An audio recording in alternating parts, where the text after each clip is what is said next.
Are you frustrated by the pace of living in the 21st century? Do you wish we could all go back to a simpler time without so much technology, social media, and pressures of our society? Join us for the Brigadoon Experience, where we learn some of the simpler crafts of yesterday while utilizing 21st century tools.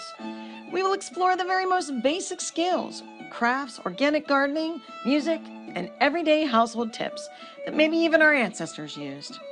We are Stephanie and Steve Everett, and we want to invite you to share in our creative journey through the Brigadoon Experience. Hey everyone, welcome to our Introduction to Guitar course. This is episode 3. Today we're going to be talking about how to learn how to read a chord chart.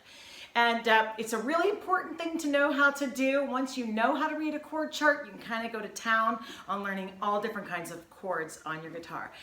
So far, we've learned 3 chords: a simple C, which is first finger on the 2nd string, 1st fret, only playing the bottom 3 strings.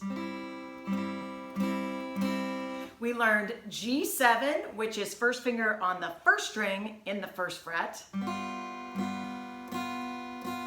And we learned my favorite chord I told you about, E minor, which is 2nd finger on the 5th string in the 2nd fret and 3rd finger in the 4th string in the 2nd fret, sort of all together, really, really close. And that's an E minor chord. So I would suggest get super comfortable with those 3 chords before moving on. Now today we're going to learn a new chord and sort of add on to what we're doing. But first I want to talk about how do we read a chord chart. Now I'm going to show you a picture right now of just a basic blank chord chart. Now if you look at the chord chart, the way it presents itself, it is actually as if you were looking at your guitar this way, vertically, instead of horizontally. Is that right? Okay, so if you're looking at the chord chart, this is 1, 2, 3, 4, 5, 6, straight across, okay?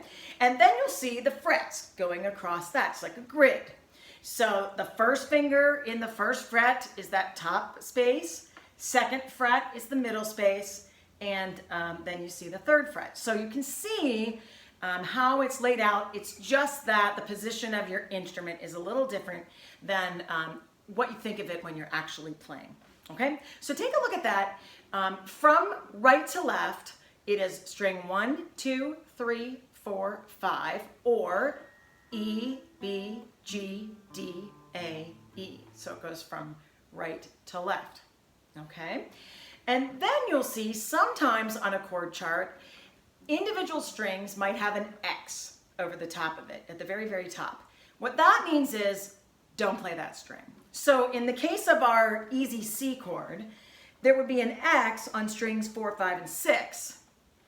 And then you see, because we only play the bottom 3 strings, and then you see, sometimes you see a 0 on the top of that chart as well. And that means play that string open.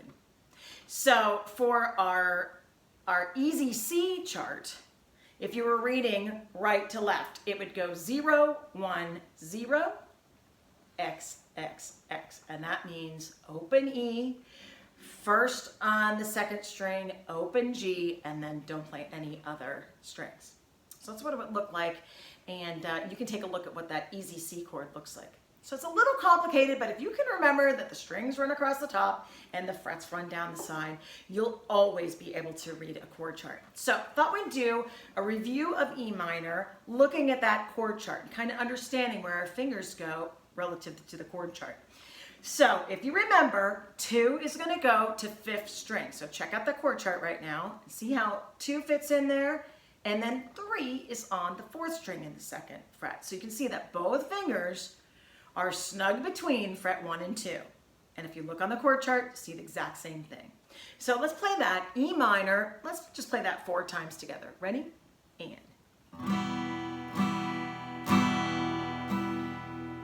Okay, pretty easy. And I know we practiced that last week.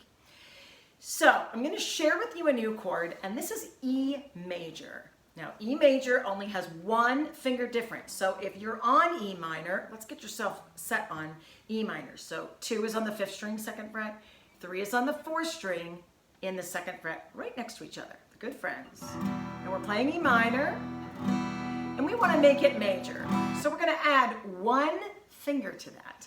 Your first finger is kind of out there dangling, and we're going to put it, if you want to count from the bottom, onto the third string in the first fret.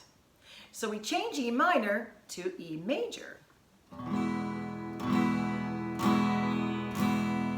Really changes the sound.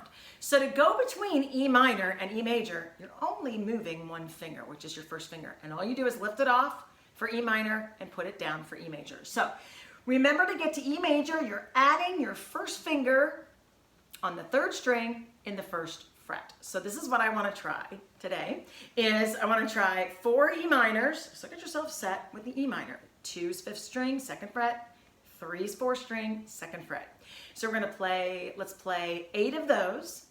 And then we're going to add, we'll wait 2 beats, add your first finger to that 3rd string 1st fret and see how it sounds. We'll do 8 of those, wait 2 counts, switch back, lift up your first, putting it back and forth. And if you just kind of keep it over that, hovering over that first string, makes it super simple to just add the first finger. So here we go. 8 E minors, ready?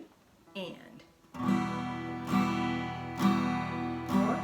5, 6, 7, 8, set first finger on 3rd string, 1st fret.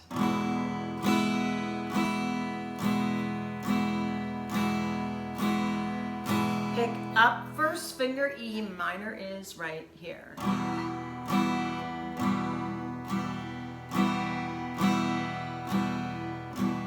Put first finger down and E major.